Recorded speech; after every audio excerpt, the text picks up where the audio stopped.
Bah écoute, je suis assez d'accord. Je rigole. Non, je rigole. Tu vas parler de quoi aujourd'hui? Quelque chose, c'est ça? Non, tu vas parler de quoi aujourd'hui? Je vais parler de la sécurité. Vous voyez que c'est vraiment une situation qui est déplorable quand on voit un peu les Africains qui se battent pour entrer. C'est chaud, c'est chaud. Donc, c'est gamme de guerre. Ouais, ça, c'est gamme de guerre. Ouais. Gamme de douf même.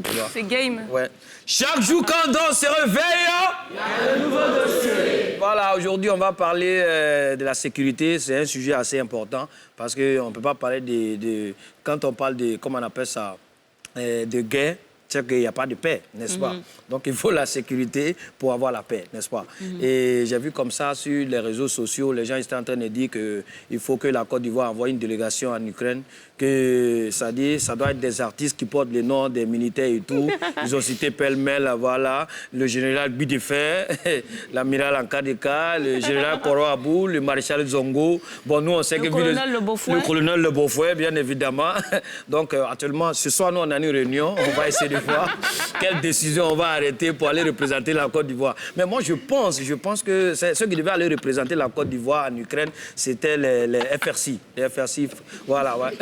Ouais, c'est les FRC. Parce qu'en fait, pour la petite histoire, vous savez que nous, en Côte d'Ivoire, ici, on a vécu la crise, donc on sait que vraiment la guerre n'est pas bonne. Du coup, le pays était divisé en deux. De l'autre côté, on avait les FRC, et puis au niveau de Yamoussoukro, on avait les forces loyalistes. Mais en fait, au niveau des FRC, eux, ils avaient un mode de fonctionnement à eux. Tu vois, voilà. Parce que eux, quand ils voient un supérieur, normalement, un corabier normal, quand il voit son supérieur, il lui donne un garde-à-vous, n'est-ce pas? Mais eux, quand ils voyaient le supérieur venir, salam alaikum, commandant.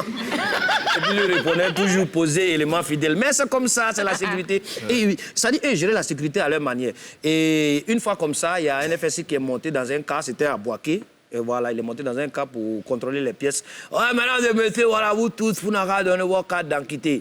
Donc, juste en face de lui, il y avait un monsieur, il a sorti sa pièce d'identité. Il dit, bah, même la mienne. Il dit, voilà, vous n'avez pas laissé carte d'identité même. Tout le monde n'a qu'à donner la mienne. Voilà. Et puis, je vous dis, lui qui n'a pas la mienne, il va rester avec nous ici. Bon.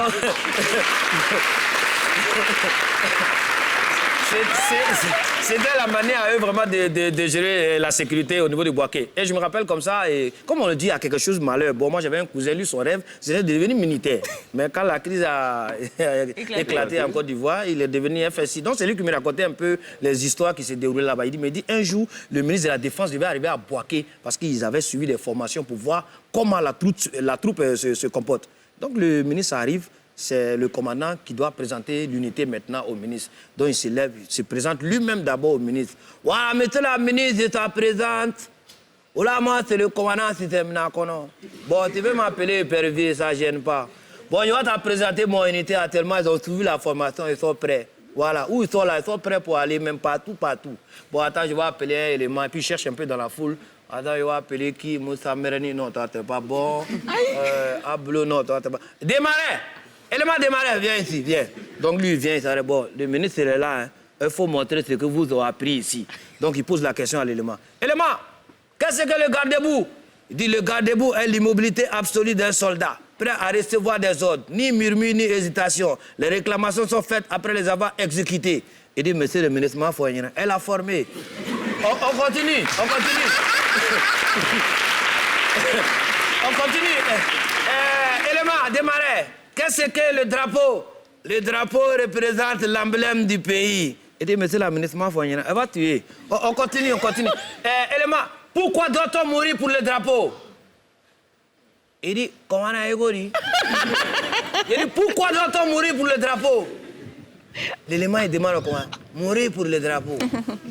Mais c'est ça, moi, je ne comprends pas. Moi, je pense que si on a militaire, soit on a mère pour Alassane, ou bien on a mère pour Gbagbo. Mais mourir pour drapeau? Vraiment, il ne peut pas mourir pour drapeau. Il ne peut jamais mourir pour drapeau.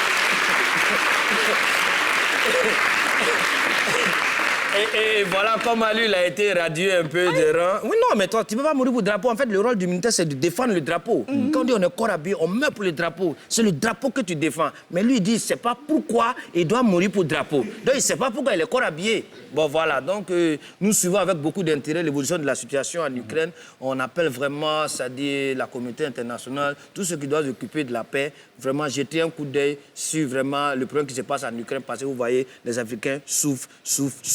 souffle. Donc il faut faire partie Maréchal Zongo. Voilà, Maréchal Zongo. Mais je l'ai vu le faire, il n'y a pas balle dans le fusil là. Okay. Donc, Colonel Le Beaufouet. Colonel Le Beaufouet. Amiral Kadeka. Voilà. Général Koroabou. C'est ça, pour représenter la Côte d'Ivoire. Merci beaucoup, Anketouké, pour la déclassification de cette affaire.